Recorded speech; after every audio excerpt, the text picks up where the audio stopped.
Coach. So 19 kills from Michaela Shields. That would be nice for a 5-setter. She did in 3. Talk about her night offensively and what she was able to do to get that total in just a short amount of time. She was unstoppable, it seemed like.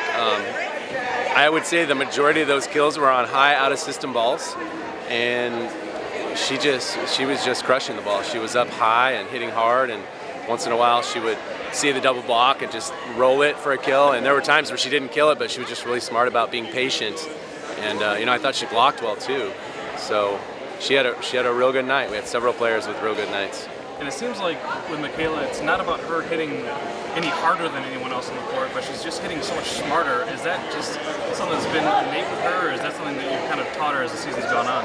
I think she sees the court really well, and she's the type of player that she doesn't hit a lot of straight down balls, which if you tried that, you'd get blocked more.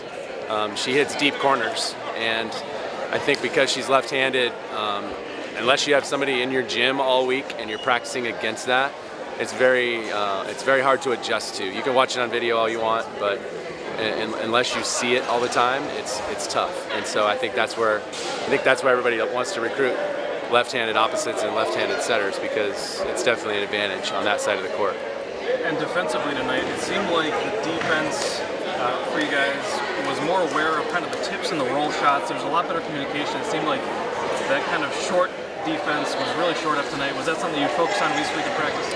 Yeah, we'd been doing some drills where we were only allowed to tip, and we knew coming in that because our block is pretty formidable at the net in some rotations, that these teams were going to try to tip on us, and we're doing a better job of reading what the hitter's going to do instead of watching the ball so long. And we didn't do it perfectly, but I think we did a lot better job tonight of just being more organized on defense, communicating better, and reading what was happening sooner.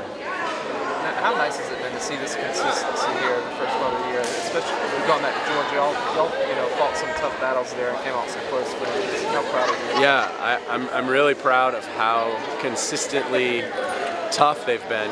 Whether we're down 4 or 5 points, or even up to 7 points, or it's just a couple, I feel like they always believe that if they just get back to what they are good at, and get back to being disciplined on the court, that their outcome's going to be favorable for us. So I really do think it's just an experience thing. We have a lot of seniors out there who are kind of leading the way with the confidence and the discipline, and they're not letting anybody else slack off, and it keeps everybody more focused. It's awesome. Yeah, and going to another freshman, what has Alicia Starr done to kind of break her way into the lineup? Alicia is she's such a good athlete, and she's so under the radar. Like, she's a quiet kid. She doesn't say a whole lot. She's not super bubbly. I mean, she works hard. She does her job. She can really play any position. Like, she seriously could be one of our best outsides, but it's unbelievable what a great teammate she is, because she came in as an outside hitter. She hadn't played middle since, I don't even know, like maybe her 9th grade year, and all of a sudden we need a middle. We need more middles, and she's won that spot. She led us in blocks tonight. She had 4 solo blocks and 2 assists, and she hit 8 something. I mean, 5 kills, no errors. That's pretty amazing, and that's all as a freshman in front of a big crowd playing SEC volleyball, and it's not phasing her, and so I couldn't be more proud of that. I mean, we're trying to figure out more ways to get her the ball, actually. And obviously you're undefeated right now. Has things gone kind of as well as you can hope so far? Yeah, I expected this team to win most, if not all, of our preseason matches. I thought that we were going to be more talented this year, and for sure more experienced. And so we were banking on that, and the fact that we are very deep this year. We have a lot of good players that aren't even seeing the court right now, and that's tough. But it means that our practices are so much better. Like, it's just competitive because, like yesterday, the second team beat the first team one time, and that's a good thing. Like, that's something you want in your gym. You want that competitiveness every day, and everybody's got to stay ready to go. So couldn't be more pleased with this group and how they're performing.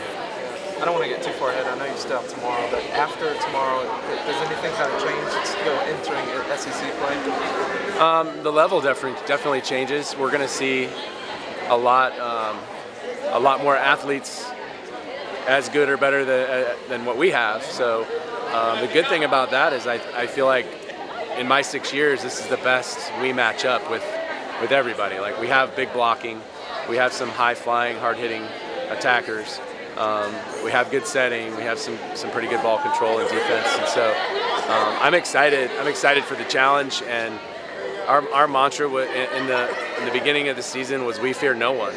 You know, let's go at it. Let's stop being, you know, I think we got to be the hunters this year in the SEC. We can't sit back and see what happens. We got to go after people. Thanks for your time. Thanks a lot. Thank you.